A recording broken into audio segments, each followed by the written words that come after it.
Hello दोस्तों, कैसे हैं आप लोग। आज हम लोग पढ़ने वाले हैं। हम लोग चैप्टर पढ़ रहे थे क्लास 12th में फिजिक्स का विद्युत विभव तथा धारिता, इलेक्ट्रिक पोटेंशियल एंड कैपेसिटेंस। इसके बारे में मैंने आप लोगों को 4-5 वीडियो पहले से ही बना दिया है। अगर वो वीडियो आप लोगों ने नहीं देखा है तो पहले वो देख ले, तभी ये आपको समझ में आएगा। आज हम लोग लगभग इसका लास्ट पार्ट पढ़ने वाले हैं। इसके बाद में ये चैप्टर क्या हो जाएगा, पूरी तरह से फिनिश हो जाएगा। तो पहले हम लोगों ने पढ़ा है विद्युत विभव क्या होता है, विभवांतर क्या होता है। फिर हमने कैपेसिटेंस के बारे में बताया था कि कैपेसिटर क्या होता है। कैपेसिटर जो घर के अंदर पंखों में लगा होता है, जिसको कंडेंसर बोलते हो, उसी को कैपेसिटर या संधारित्र बोलते हैं। इसका काम क्या होता है? इसका काम होता है एनर्जी को स्टोर करना। और क्योंकि तुमको पता है जितनी भी विद्युत वाली चीजें होती हैं, विद्युत उपकरण होते हैं, उनको स्टार्टिंग के लिए ज्यादा एनर्जी की, ज्यादा करंट की जरूरत होती है। तो ये संधारित्र या कैपेसिटेंस क्या करते हैं, एनर्जी स्टोर कर लेते हैं। और जैसे ही कोई चीज हम स्टार्ट करते हैं, जैसे पंखा हो गया, मोटर हो गया, तो ये इंस्टेंट एनर्जी, तुरंत एनर्जी जो है, कौन सी एनर्जी, विद्युत एनर्जी, करंट सप्लाई कर देते हैं और स्टार्ट हो जाता है। फिर उसके बाद में जब एक बार स्टार्ट हो जाता है, उसको ज्यादा जरूरत नहीं पड़ती है। फिर पूरे टाइम पे ये लोग क्या करते हैं, करंट को स्टोर करते जाते हैं। जितनी स्टोर करना होता है, कैपेसिटी होती है, उतना स्टोर करते जाते हैं। तो ये होता है कैपेसिटेंस। फिर हमने बताया था कैपेसिटर के बीच में, कैपेसिटर होता क्या है, हम लोगों को सिर्फ पढ़ना है। होते तो कई तरह के कैपेसिटर हैं, संधारित्र हैं, गोल संधारित्र भी होता है, स्फेरिकल। फिर उसके बाद हम लोगों को पढ़ना है समांतर प्लेट संधारित्र, जो एनसीईआरटी में आप लोगों का क्लास 12th में सिलेबस है। तो हम लोगों ने पढ़ा था संधारित्र के बीच में, अभी हम लोगों ने कुछ भरा नहीं था। संधारित्र में 2 प्लेटें होती थी, एक तरफ प्लस चार्ज होता था और एक तरफ माइनस चार्ज होता था। उसके बीच में हमने कुछ भी नहीं भरा था। अब हम लोग को लास्ट पार्ट पढ़ना है कि संधारित्र के बीच में हम कोई एक अलग मीडियम भर देंगे, जिसे हम लोग परावैद्युत माध्यम बोलते हैं। अब ये परावैद्युत माध्यम क्या हो सकता है, माइका हो सकता है और ग्लास वगैरह हो सकता है। तो होता क्या है, हम लोग ऐसा करते क्यों है, हम लोग ऐसा इसलिए करते हैं क्योंकि संधारित्र का काम होता है एनर्जी स्टोर करना। जितनी ज्यादा एनर्जी स्टोर करेगा, उतना हमारे लिए फायदेमंद होगा। तो ये करने से क्या होता है, एनर्जी का स्टोरेज क्या होता है, बढ़ जाता है, ज्यादा करंट स्टोर करने लगता है कौन, संधारित्र। तो आज इस वीडियो में आपकी जो परावैद्युत वाली दिक्कतें हैं, सारी दिक्कतें क्या हो जाएंगी, दूर हो जाएंगी। और इसके सवाल भी करेंगे हम लोग कि कैपेसिटेंस को अगर हम समांतर क्रम में जोड़ें, श्रेणी क्रम में जोड़ें, तो टोटल कैपेसिटेंस क्या होगा। तो मेरा नाम है शावेज खान, आप लोग जानते ही होंगे। और मैं यहाँ आप लोगों को क्लास 11th 12th और 10th के लिए फिजिक्स और केमिस्ट्री और मैथमेटिक्स पढ़ाता हूं। तो शुरू करने से पहले वीडियो व्हाइट वाला बटन दिख रहा होगा, सब्सक्राइब वाला, उसको तो जरूर दबाना है। और कम से कम 5 लोग को तो जानते ही होंगे अपने क्लास में, शेयर जरूर करना है। तो चलिए बिना किसी देरी के शुरू करते हैं वीडियो। सबसे पहले हम लोग बताए थे तुमको परावैद्युत होता क्या है। परावैद्युत कुछ भी नहीं है, एक मटेरियल है जिसको हमको कहां पे भरना है, संधारित्र के बीच में भरना है। 2 प्लेटें होती हैं संधारित्र में, उनके बीच में भरना होता है। तो उसको पढ़ने से पहले हम लोग को परावैद्युत के बारे में पढ़ लेते हैं। देखो, पदार्थ 2 तरह से हो सकते हैं, एक होता है चालक पदार्थ और एक होते हैं अचालक पदार्थ। चालक पदार्थ में क्या होता है, इलेक्ट्रॉन की भरमार होती है, इलेक्ट्रॉन बहुत ज्यादा मात्रा में होते हैं, फ्री इलेक्ट्रॉन्स बहुत सारे होते हैं। तो उसके अंदर से करंट आसानी से आर पार जा सकती है और इलेक्ट्रिक फील्ड भी आसानी से आर पार जा सकती है। लेकिन अचालक पदार्थ क्या होते हैं, जैसे प्लास्टिक हो गया, लकड़ी हो गई, इन सब में फ्री इलेक्ट्रॉन बहुत कम मात्रा में होते हैं। तो तुम्हारा परावैद्युत जो होता है, ये भी अचालक ही होता है एक तरह का, जिसमें फ्री इलेक्ट्रॉन बहुत कम मात्रा में होते हैं। तो ये इसके अंदर ध्रुवण नहीं हो पाता। इनको अगर बाहरी इलेक्ट्रिक फील्ड में रख दोगे, तुमको यहाँ पे डायग्राम बनाते हैं तब समझ में आता है। पहले चालक के बारे में बात करते हैं। अगर कोई पदार्थ है, मान लो चालक पदार्थ है ये, ठीक है, ये पदार्थ कौन सा है, चालक पदार्थ है। इसको हमने बाहरी विद्युत क्षेत्र में रख दिया। यहाँ पे समझ लो बाहर में क्या है, विद्युत क्षेत्र है। और मान लिया E0, ये क्या है, बाह्य विद्युत क्षेत्र, बाह्य विद्युत क्षेत्र है, E0 इस दिशा में। अब इसके अंदर, चालक के अंदर तो बहुत सारे प्लस चार्ज भी होंगे, बहुत सारे क्या होंगे, माइनस चार्ज भी होंगे। मतलब इलेक्ट्रॉन होंगे बहुत तरह से, मुक्त इलेक्ट्रॉन बहुत ज्यादा मात्रा में होंगे। तुमको पता है इलेक्ट्रॉन एक तरह का आवेश है। अगर आवेश को विद्युत क्षेत्र में रख दोगे तो उस पर एक बल लगता है। अगर प्लस आवेश है तो विद्युत क्षेत्र पर बल विद्युत क्षेत्र की दिशा में लगता है। अगर कोई माइनस आवेश को विद्युत क्षेत्र में रखोगे तो उस पर बल क्या लगेगा, विद्युत क्षेत्र की विपरीत दिशा में। तो ये विद्युत क्षेत्र की दिशा ये है, तो इलेक्ट्रॉन सारे कहां भागने लगेंगे, इस तरफ आने लगेंगे। तो सारे इलेक्ट्रॉन कहां आ जाएंगे, माइनस चार्ज इस तरफ आ जाएगा। कहां पे आ जाएगा, इस तरफ आ जाएगा। और जब माइनस चार्ज एक तरफ आ जाएगा तो प्लस चार्ज कहां आ जाएगा, इस तरफ आ जाएगा। तो ये होता है इलेक्ट्रॉन में। तो अभी तुमको पता है E इधर आ रहा है, ये तो बाहरी विद्युत क्षेत्र है। तो लेकिन जब तुमको पता है प्लस चार्ज एक तरफ आ जाएगा, माइनस चार्ज एक तरफ आ जाएगा, तो इसी को बोलते हैं ध्रुवण हो जाएगा इसका। प्लस एक तरफ आ गया चालक में और माइनस एक तरफ आ गया चालक में। तो तुमको पता है प्लस से माइनस एक इलेक्ट्रिक फील्ड भी आने लगती है। तो इसके अंदर भी एक इलेक्ट्रिक फील्ड जनरेट हो जाएगी। किसके अंदर, पदार्थ के अंदर भी इलेक्ट्रिक फील्ड जनरेट हो जाएगी। इसको बोलेंगे E इनसाइड। क्या लिखेंगे, E इनसाइड। और तुमको पता है यहाँ पे प्लस माइनस की कमी नहीं है, चालक के अंदर इलेक्ट्रॉन्स की कमी नहीं होती, बहुत भरमार में इलेक्ट्रॉन होते हैं। तो इतनी ज्यादा इलेक्ट्रिक फील्ड, ये लोग इतना ज्यादा इसमें ध्रुवण हो जाएगा, इलेक्ट्रिक फील्ड इसके अंदर इतनी ज्यादा आ जाएगी कि जो बाहर वाली इलेक्ट्रिक फील्ड है और प्लस जो अंदर वाली इलेक्ट्रिक फील्ड है E इनसाइड, ये टोटल मिला के क्या हो जाएंगे, 0 हो जाएंगे। इसका मतलब ये अपोजिट दिशा है ना, बाहर वाली इलेक्ट्रिक फील्ड बाहर की तरफ है, अंदर वाली जो जनरेट हुई है वो कहाँ हो गई है, अंदर की तरफ हो गई, तो टोटल मिला के क्या हो जाएगा, जीरो हो जाएगा। तो तुमको पता है ई इनसाइड जो है, जो अंदर वाली इलेक्ट्रिक फील्ड है वो बराबर होगी किसके, माइनस ऑफ ई नॉट, बाहर वाली इलेक्ट्रिक फील्ड के माइनस के बराबर होगी। जितनी इलेक्ट्रिक फील्ड बाहर है उतनी ही ये जनरेट कर लेगा किसके, चालक के अंदर भी इलेक्ट्रिक फील्ड जनरेट कर लेगा उतनी ही, और किसके बस साइन अपोजिट होगा, क्योंकि दिशा क्या हो जाएगी, अपोजिट हो जाएगी। ठीक है, तो इसीलिए तुमने सुना होगा चालक के अंदर विद्युत क्षेत्र क्या होता है, जीरो होता है। चालक के भीतर E बराबर क्या होता है, जीरो। तो ये तो हो गई कहानी कि अगर कोई चालक पदार्थ है, लेकिन हम लोग को जो तुम्हारा संधारित्र है, संधारित्र के अंदर क्या भरना है, अचालक पदार्थ, वही तो परावैद्युत पदार्थ होते हैं। इनके अंदर क्या होता है, परावैद्युत पदार्थ की खासियत क्या होती है, ये अपने अंदर से करंट को पास नहीं होने देते हैं, लेकिन इलेक्ट्रिक फील्ड को पास होने देते हैं। और लेकिन इसमें इलेक्ट्रॉन भी बहुत कम होते हैं। तो जरा अगर तुमने मटेरियल इस तरह का ले लिया है, अचालक मटेरियल, तुम्हारा मटेरियल क्या है, अचालक है, और वही काम हमने यहां भी किया है।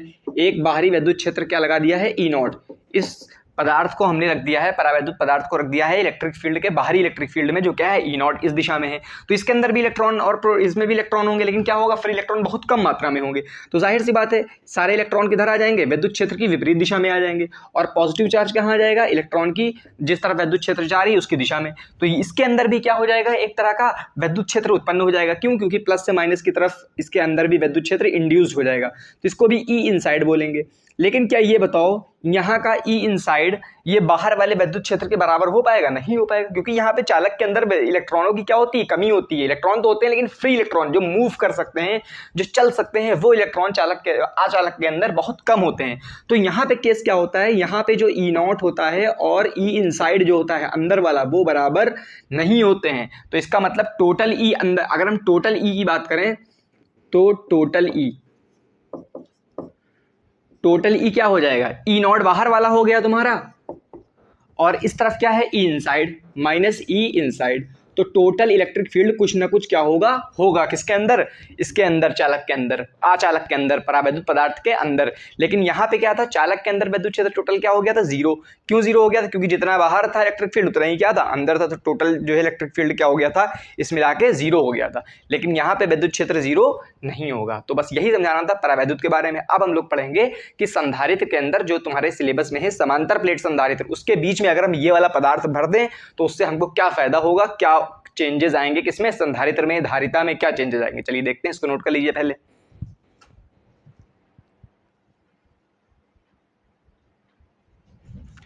अब हम लोग देखते हैं संधारित्र के अंदर परावैद्युत माध्यम भर देंगे तो क्या होगा। तो देखिए हम लोग ये समांतर प्लेट संधारित्र लेते हैं, बाकी सारी बातें हमने ऊपर लिख दी हैं, जो भी चीजें हैं। जैसे हमने मान लिया एक समांतर प्लेट संधारित्र है, इसकी एक प्लेट का, सारे दोनों प्लेट का जो एरिया होता है वो तो सेम ही होता है।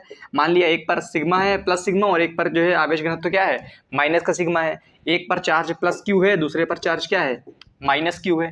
ठीक है, और इसके बीच में हमने क्या भर दिया है, परावैद्युत माध्यम भर दिया है। अच्छा ये बताओ, एक पर अगर माइनस सिग्मा है और दूसरे के ऊपर प्लस सिग्मा है, एक पर मतलब प्लस क्यू चार्ज है, दूसरे पर माइनस क्यू चार्ज है, दोनों के बीच की दूरी भी तुमको दे दी जाएगी, डी है।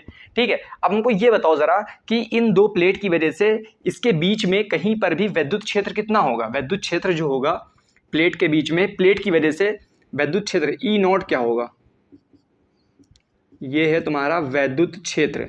तुमको पता है इस वाले प्लेट की वजह से विद्युत क्षेत्र इस किसी भी पॉइंट पर क्या होगा, इधर होगा। कितना होगा, सिग्मा अपॉन 2 एप्सिलॉन नॉट। और इस माइनस क्यू की वजह से भी कितना होता है, इधर ही होता है।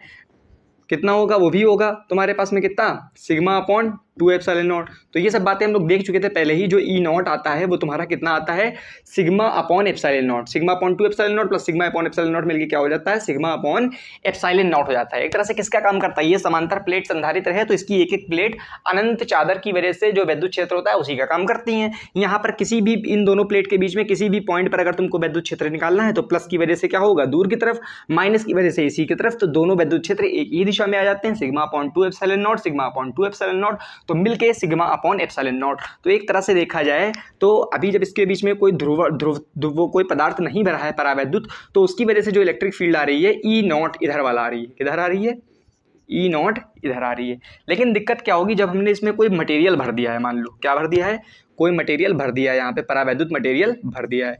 तो परावैद्युत मटेरियल पूरा भर दिया है, यहाँ पे हमने तो गैप दिया, दिखा दिया हल्का, ज़्यादा गैप नहीं होता है बीच में, पूरा सब क्या होता है इस तरह से पूरा मटेरियल भरा होता है। ठीक है, अब ये परावैद्युत मटेरियल भरा है तो इसमें प्लस चार्ज भी होगा और माइनस चार्ज भी होगा। जब प्लस चार्ज भी है माइनस चार्ज भी है तो जाहिर सी बात है जो इलेक्ट्रॉन होते हैं वो इलेक्ट्रिक फील्ड की दिशा के अपोजिट की तरफ इकट्ठा हो जाते हैं। तो जाहिर सी बात है यहाँ पे हल्के हल्के इलेक्ट्रॉन इकट्ठा हो गए होंगे। क्या हो गए होंगे? इलेक्ट्रॉन इकट्ठा होंगे। ज़्यादा मात्रा में नहीं होंगे।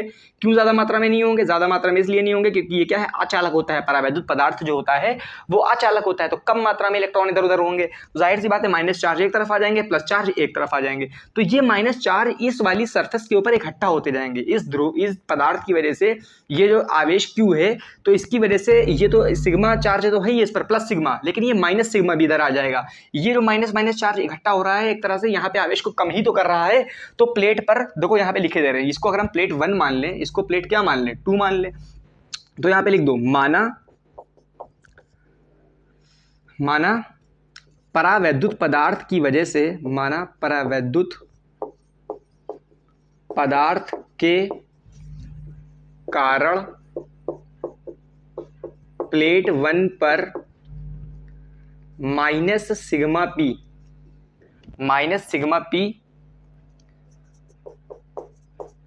आवेश घनत्व आता है। ठीक है, माइनस सिग्मा पी आवेश घनत्व आता है। तो इसी तरह से दूसरी वाली प्लेट पर, प्लेट 2 पर भी कितना आएगा, प्लेट 2 पर प्लस वाला चार्ज आ जाएगा तो इस पर क्या हो जाएगा, प्लस सिग्मा पी आ जाएगा। प्लेट 2 पर प्लस सिग्मा पी आवेश घनत्व आता है। ये माइनस और ये प्लस जो आया है ये किसकी वजह से आया है, ये जो पदार्थ के अंदर, परावैद्युत पदार्थ के अंदर कुछ मात्रा में तो इलेक्ट्रॉन होते हैं, कम मात्रा में होते हैं, जाहिर सी बात है चालक की अपेक्षा में तो बहुत कम मात्रा में होते हैं, लेकिन फिर भी कुछ ना कुछ होते हैं ना, तो कुछ ना कुछ माइनस चार्ज इधर आ गया होगा, प्लस चार्ज इधर आ गया होगा। तो अब देखा जाए इधर भी आवेश थोड़ा कम हो जाएगा क्यू में से, ये जो इकट्ठा हुआ है यहाँ पे ये कम हो जाएगा। या अगर आवेश घनत्व की बात करें तो सिग्मा तो टोटल आवेश घनत्व है इसके ऊपर, लेकिन ये सिग्मा पी तो कम होगा ना सिग्मा से, वो कितना होगा, माइनस सिग्मा पी। तो टोटल इस पर अब क्या हो जाएगा, कम आवेश हो जाएगा। इसी तरह यहाँ पे भी प्लस सिग्मा आया है और माइनस सिग्मा आया है तो प्लस की वजह से थोड़ा सा इस पर क्या हो जाएगा, बढ़ जाएगा। तुमको आवेश अगर देखना होता है किसी संधारित्र का तो एक ही प्लेट का देखते हो, दूसरी तरफ का देखने की जरूरत भी नहीं है। चलो एक ही प्लस वाला ही आवेश तुम देखते हो तो हम लोग प्लस वाला ही चलो मान लेते हैं। तो लिख देते हैं हम प्लेट 1 पर कुल आवेश घनत्व,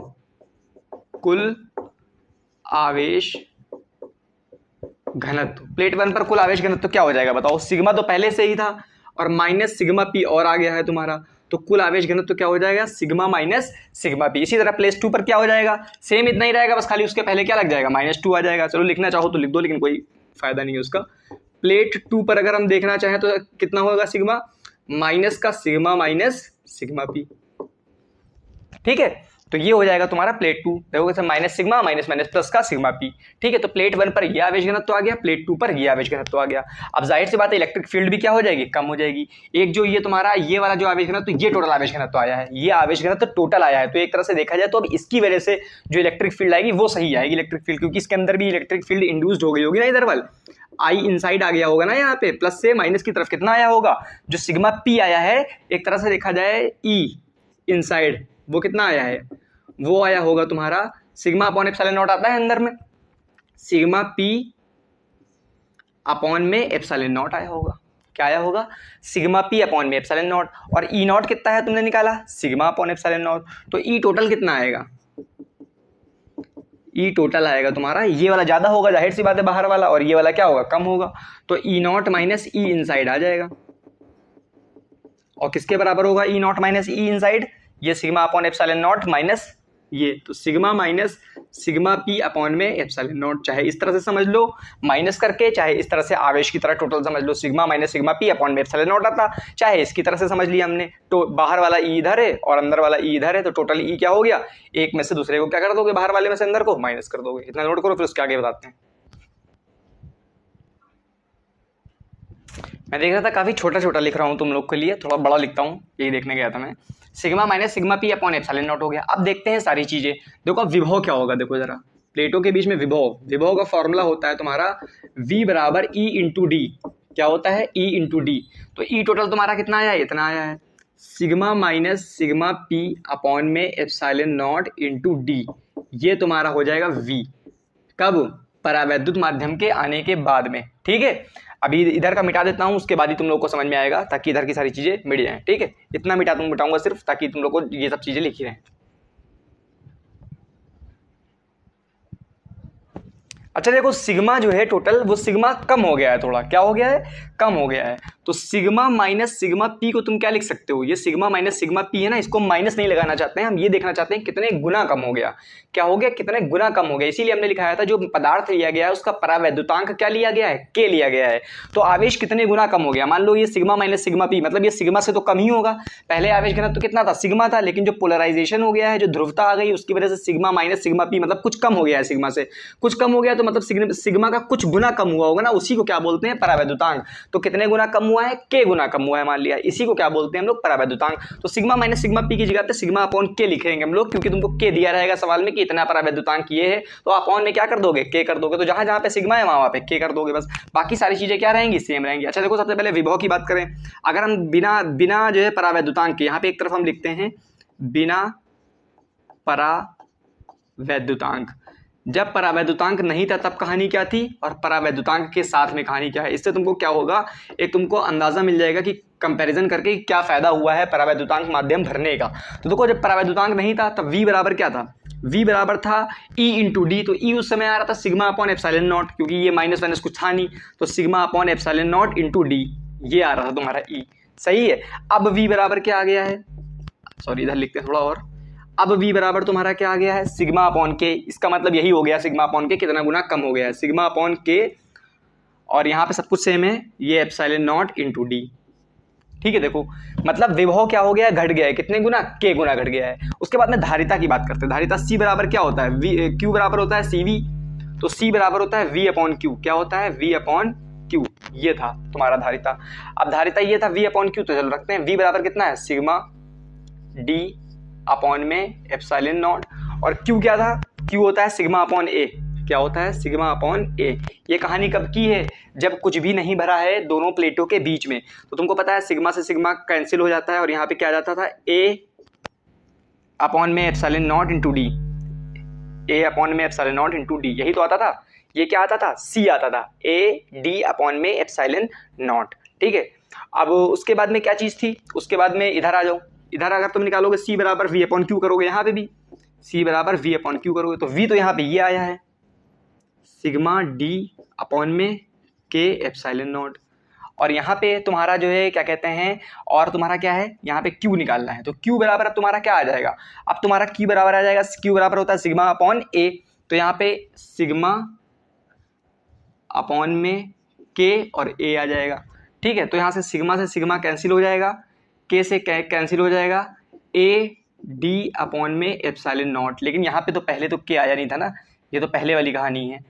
तो इसको एक मिनट देखते हैं।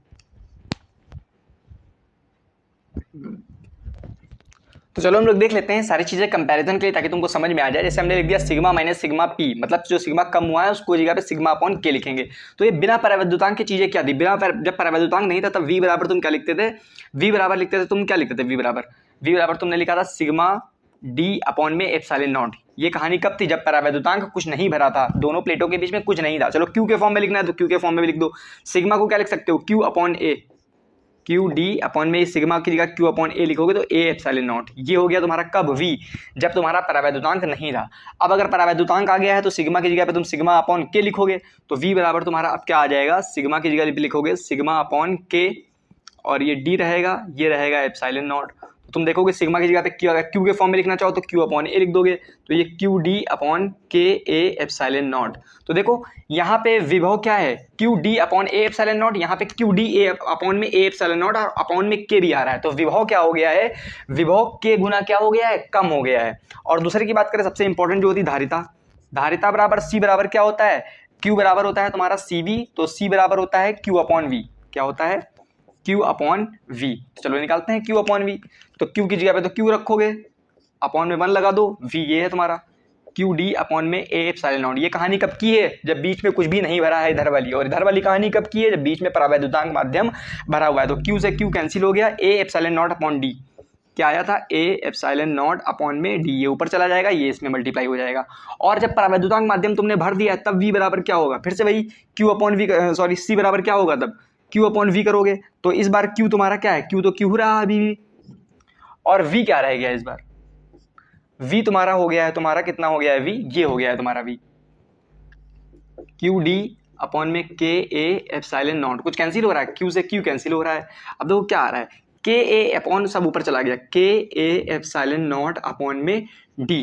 तो देखो यहाँ पे कहानी क्या हुई, यहाँ पे जो धारिता तुम्हारी आई थी A epsilon not upon D, जब बीच में कुछ भी नहीं भरा था। अब क्या आ गया A epsilon not upon D into K, बस यही चीज़ तो तुमको चाहिए थी।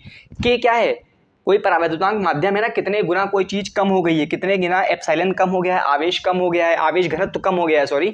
लेकिन यहाँ पे C क्या आ गया, परावैद्युतांक माध्यम भरने से जो धारिता आ गई वो क्या आ गई, K गुना बढ़ गई।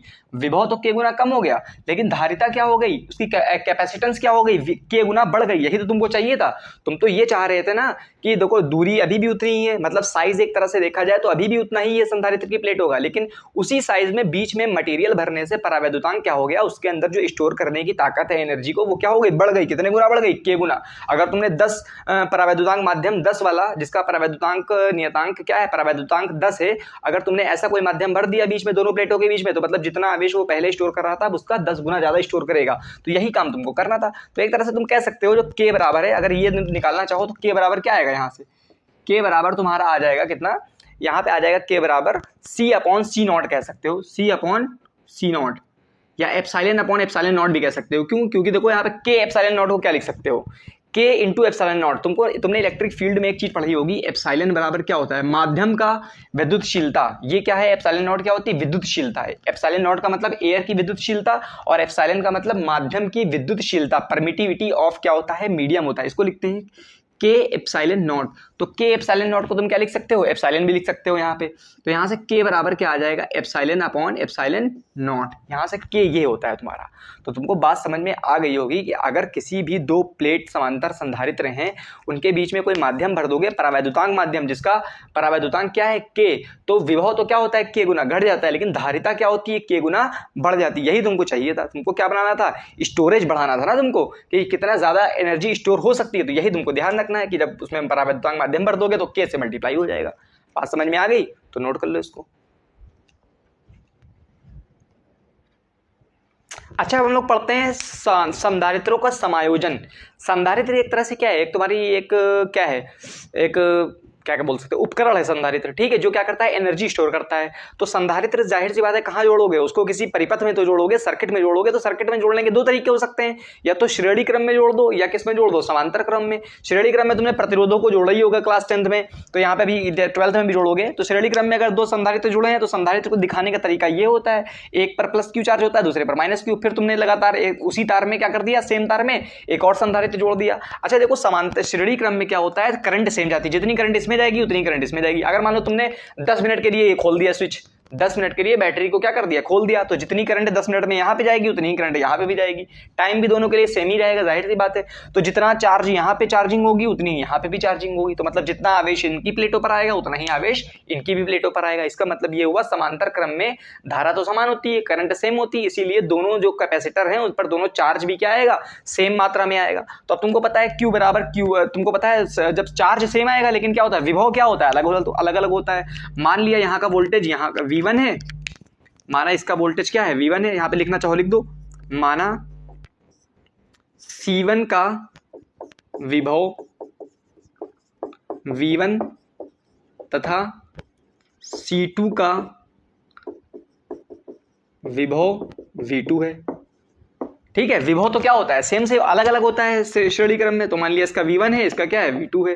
इसकी धारिता C1 मान लिया, इसकी धारिता क्या मान लिया, C2 मान लिया, ठीक है। तो अच्छा बताओ, विभव जब टोटल विभव क्या होगा, कुल विभव, माना कुल विभव V है, तो V बराबर V1 प्लस V2। जितना विभव यहाँ आया है और यहाँ पे जो विभव आया है उसको टोटल जोड़ोगे, वही तो क्या होगा, टोटल विभव होगा, टोटल वोल्टेज होगा। अब तुमको पता है Q बराबर क्या होता है, फॉर्मूला CV तुमने पढ़ा है, Q बराबर CV होता है। तो V बराबर यहाँ से क्या आ जाएगा, Q अपॉन C आ जाएगा।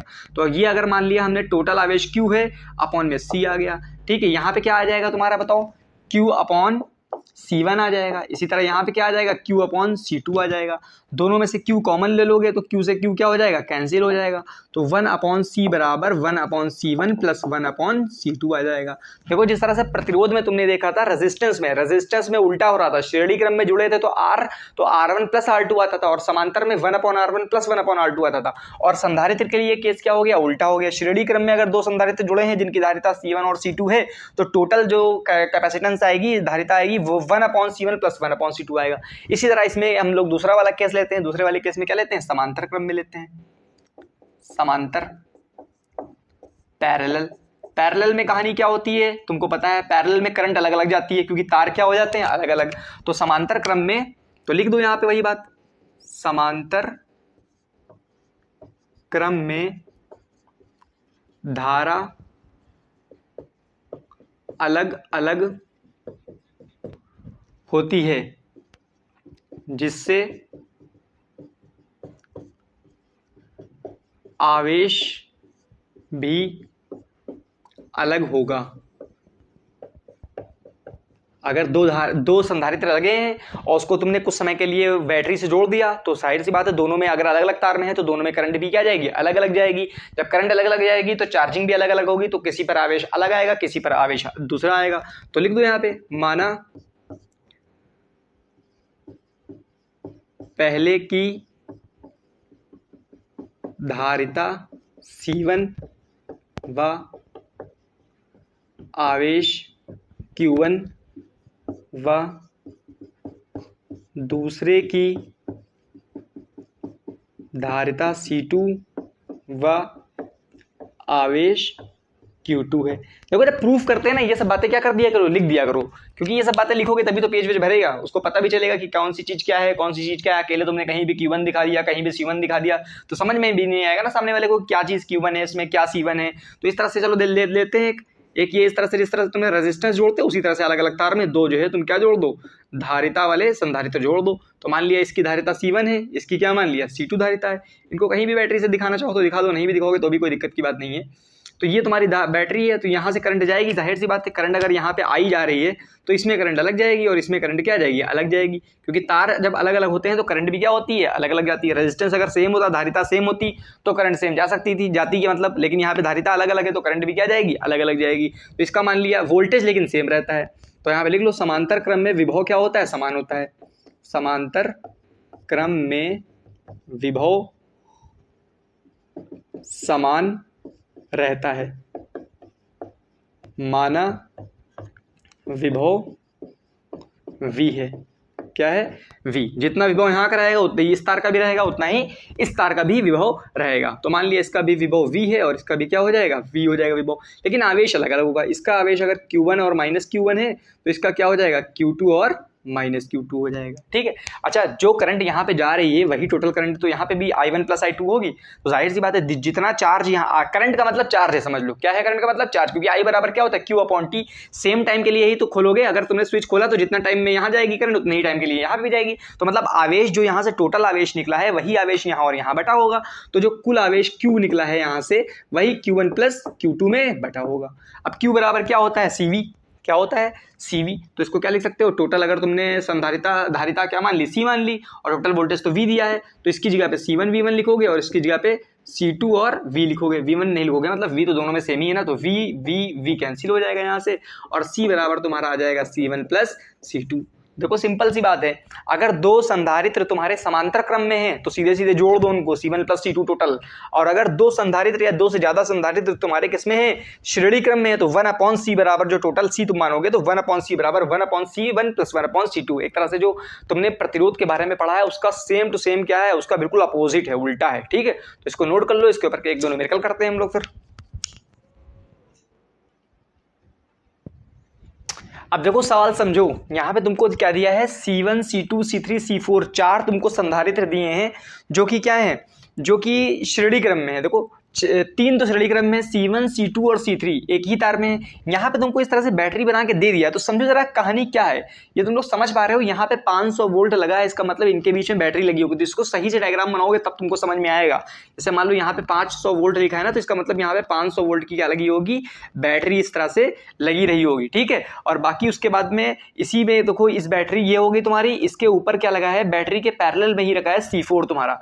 मान लो बैटरी के पैरेलल में इस तरह से क्या लगा है, C4 लगा है, यहाँ पे ये C4 लगा है, और बाकी के तीन किसमें लगे हैं, एक तरह से ये भी देखो सेम है, ये भी सेम है, ये भी सेम, तीनों एक ही तार में लगे हैं ना। और यहाँ से तार क्या हो गया, अलग हो गया है, क्योंकि यहाँ पे ये दो तार अलग से आ गए हैं, जिसमें क्या लगी, ये बैटरी। तो ये तुम्हारा अलग तार हो गया और ये तीन एक ही तार में लगे हैं। तो इसको एक साथ में इस तरह से बना ले ताकि तुमको समझने में क्या हो, आसानी हो इस तरह से। तो ये तुम्हारा सही से अगर हम डायग्राम देखें तो इस तरह से डायग्राम होगा। तो इसका मतलब ये C1 हो गया, ये C2 हो गया और ये C3 हो गया, ठीक है। यहाँ से अगर करंट निकलेगी तो यहाँ पे करंट एक जाएगी और यहाँ पे करंट अलग जाएगी। मान लिया यहाँ पे I1 गई और यहाँ पे I2 गई, तो यही I2 इसमें भी जाएगी, यही I2 इसमें भी जाएगी और यही I2 इसमें जाएगी। तुमको पता है श्रेणी क्रम में जो है धारा क्या होती है, सेम होती है, और आवेश भी क्या होता है, सेम होता है।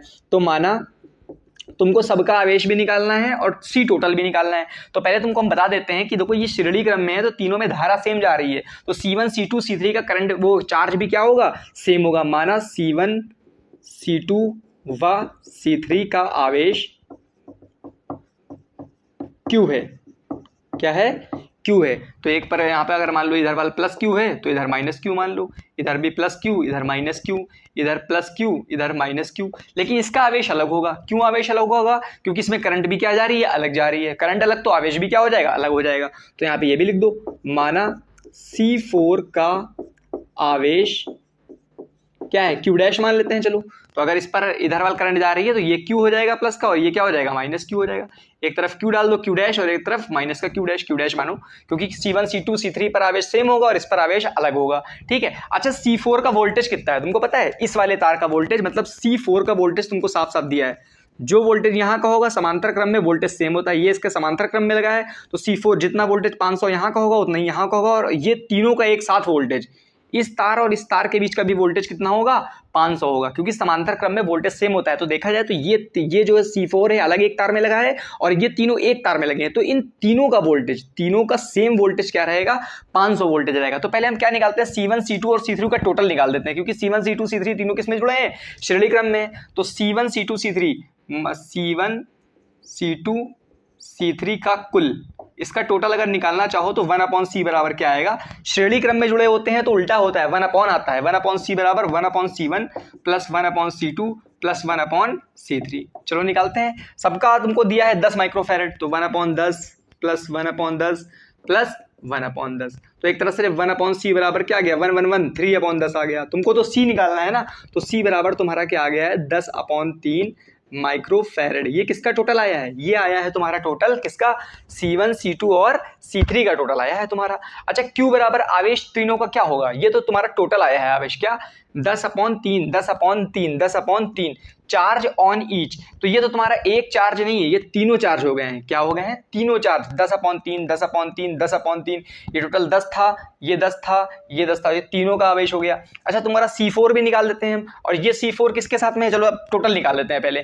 ये C और ये तुम्हारा मान लिया तुम्हारा इसका क्या नाम दिया है, C4, ये C व C4 किस में आ गया बताओ जरा, तुमने ये तीनों को तो श्रेणी क्रम में थे, जोड़ दिया, तीनों को जोड़ने के बाद में ये और ये किस में है, C4 समांतर क्रम में है, तो C व C4 किस में है, समांतर में है। टोटल पहले C ही निकाल लेते हैं, चलो समांतर में है।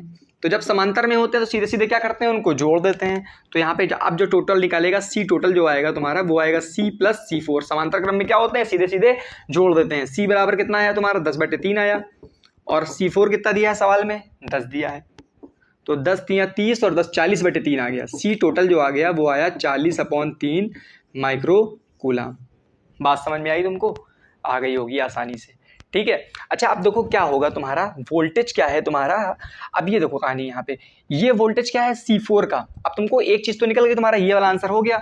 अब तुमको क्या निकालना है, हर चार्ज का क्या निकालना है, आवेश निकालना है। क्या निकालना है, आवेश। तो ये तीनों पर तो आवेश सेम रह चुके हैं। ये 500 वोल्टेज वाली जो बैटरी वाला ये बैटरी लगी है, ये इस तार जिसमें C4 लगा है, जितना वोल्टेज 500 यहाँ पे है, समांतर क्रम में ये है, तो इस तार के बीच में वोल्टेज कितना होगा, 500 इसके बीच में, और ये वाले तार में तीनों लगे हैं संधारित्र, तो तीनों का वोल्टेज क्या होगा, इसके यहाँ का और यहाँ का वोल्टेज क्या होगा 500, मतलब ये 500 वोल्टेज इसमें भी बैठा होगा, इसमें भी बैठा होगा, इसमें भी बैठा होगा। तो तुमको पता है V बराबर क्या होता है, C बराबर होता है Q बराबर होता है CV, क्या होता है CV। तो यहाँ से अगर V बराबर निकालना चाहो तो क्या आएगा C/Q आएगा। तो ये वोल्टेज हम इसके लिए अगर देखें, इस तार के लिए, इस तार के लिए क्या होगा, इस तार के लिए अगर हम टोटल V बराबर क्या होगा, यहाँ पे तो C/Q है, तो पहले वाले के लिए क्या आएगा C1/Q, फिर दूसरे वाले के लिए कितना आएगा क्या है, उल्टा लिख दिया क्या, Q/C आएगा। V बराबर क्या आ जाएगा Q/C आएगा, यहाँ से क्या आएगा Q/C। तो ये क्या आ जाएगा Q/C1 plus Q/C2 plus Q/C3, ठीक है। तो यहाँ से टोटल वोल्टेज कितना है इस तार का, ऊपर वाले तार का 500, तो 500 बराबर क्या आ गया, यहाँ से Q कॉमन ले लिया तो ब्रैकेट में आया 1/C1 plus 1/C2 plus 1/C3, 1/C1 plus 1/C2 plus 1/C3 किसके बराबर है, 1/C के बराबर है। तो 500 बराबर क्या आ गया Q/C, C तुम निकाल चुके हो, यहाँ से Q बराबर क्या आ जाएगा, देखो जरा, Q बराबर आ जाएगा तुम्हारा 500 मल्टीप्लाई में C कितना निकाला 10/3 माइक्रोफैरेड है, तो 10 की घात -6 लगा देंगे तो आंसर कूलाम में आएगा तुम्हारा। तो यहाँ से अगर तुम देखना चाहो ये 5/3 लिखा रहने दे रहे हैं हम यहाँ पे, और ये 2 0 ये और 1 0 ये, 10 की घात +3, 10 की घात +3 और 10 की घात -6 मिलके हो गया 10 की घात -3। तो ये आ गया कूलाम। ये Q आया है, Q किसका चार्ज है, पहले वाले का, दूसरे वाले का और तीसरे वाले का, मतलब C1 C2 C3 पर जो चार्ज आए हैं तीनों पर सेम आए हैं, कितने आए हैं 5/3 मल्टीप्लाई 10⁻³ अब हम बात करते हैं इसके लिए तो बहुत ही आसान है। देखो किसके लिए बात करते हैं, पार्ट 2 के लिए, Q' निकालने के लिए। तुमको पता है Q बराबर CV होता है, तो Q' बराबर क्या होगा, C4 नाम है इसका, तो C4 हो जाएगा। और V तो कितना है, V है इसका, इस टोटल का पूरे का वोल्टेज कितना है V, और ये पूरा का पूरा वोल्टेज सिर्फ और सिर्फ किस में जा रहा है, इसी वाले इसमें जा रहा है संधारित्र में। यहाँ पे तो 500 जो वोल्टेज था वो तीनों में बैठ रहा था, यहाँ पे तो सिर्फ अकेला इस तार में कौन लगा है C4, तो पूरा का पूरा वोल्टेज किस में जा रहा है, C4 में जा रहा है। C4 कितना दिया है 10 माइक्रोकूलम, 10 माइक्रोफैरेड, तो -6 लगा दो, फैरेड में बदल जाएगा। अब वोल्टेज कितना है 500, तो यहाँ से कितना आ जाएगा 5 गुणे ये 2 0 ये और 1 0 ये, 10 की घात 3 और 10 की घात -6, तो मिलके हो गया 10 की घात -3 कूलाम। ये पूरा आ गया तुम्हारा हर संधारित्र का आवेश कितना स्टोर कर सकता है। नोट कर लीजिए इसको। अब ये चैप्टर पूरा लगभग क्या हो गया, लगभग क्या पूरा कंप्लीट ही हो गया है। इसमें न्यूमेरिकल भी करा चुका हूँ कई सारे, और कई सारे इस पे डेरिवेशन जो इंपॉर्टेंट है वो सब मैंने आपको बता दिया है। अब इसके बाद में हम लोग पढ़ेंगे केमिस्ट्री में क्लास 12 का चैप्टर हम लोग पढ़ रहे थे नर्स्ट इक्वेशन वाला। उस चैप्टर का नाम क्या है, इलेक्ट्रोकेमिस्ट्री, जिसमें सेल वगैरह के बारे में थे, डैनियल सेल वगैरह, उसको हम लोग क्या करेंगे इसके बाद कंप्लीट करेंगे। तो तुमको पता है इतना डीप में पढ़ा रहा हूँ तो तुम लोग को क्या करना चाहिए, जो वाइट वाला बटन दिख रहा है सब्सक्राइब वाला, उसको जरूर दबाना है, जितने बटन दिख रहे हैं सब दबा देने हैं, और 4-5 लोग को शेयर तो करना जरूर है। तो चलिए मिलते हैं अगली क्लास में, थैंक यू।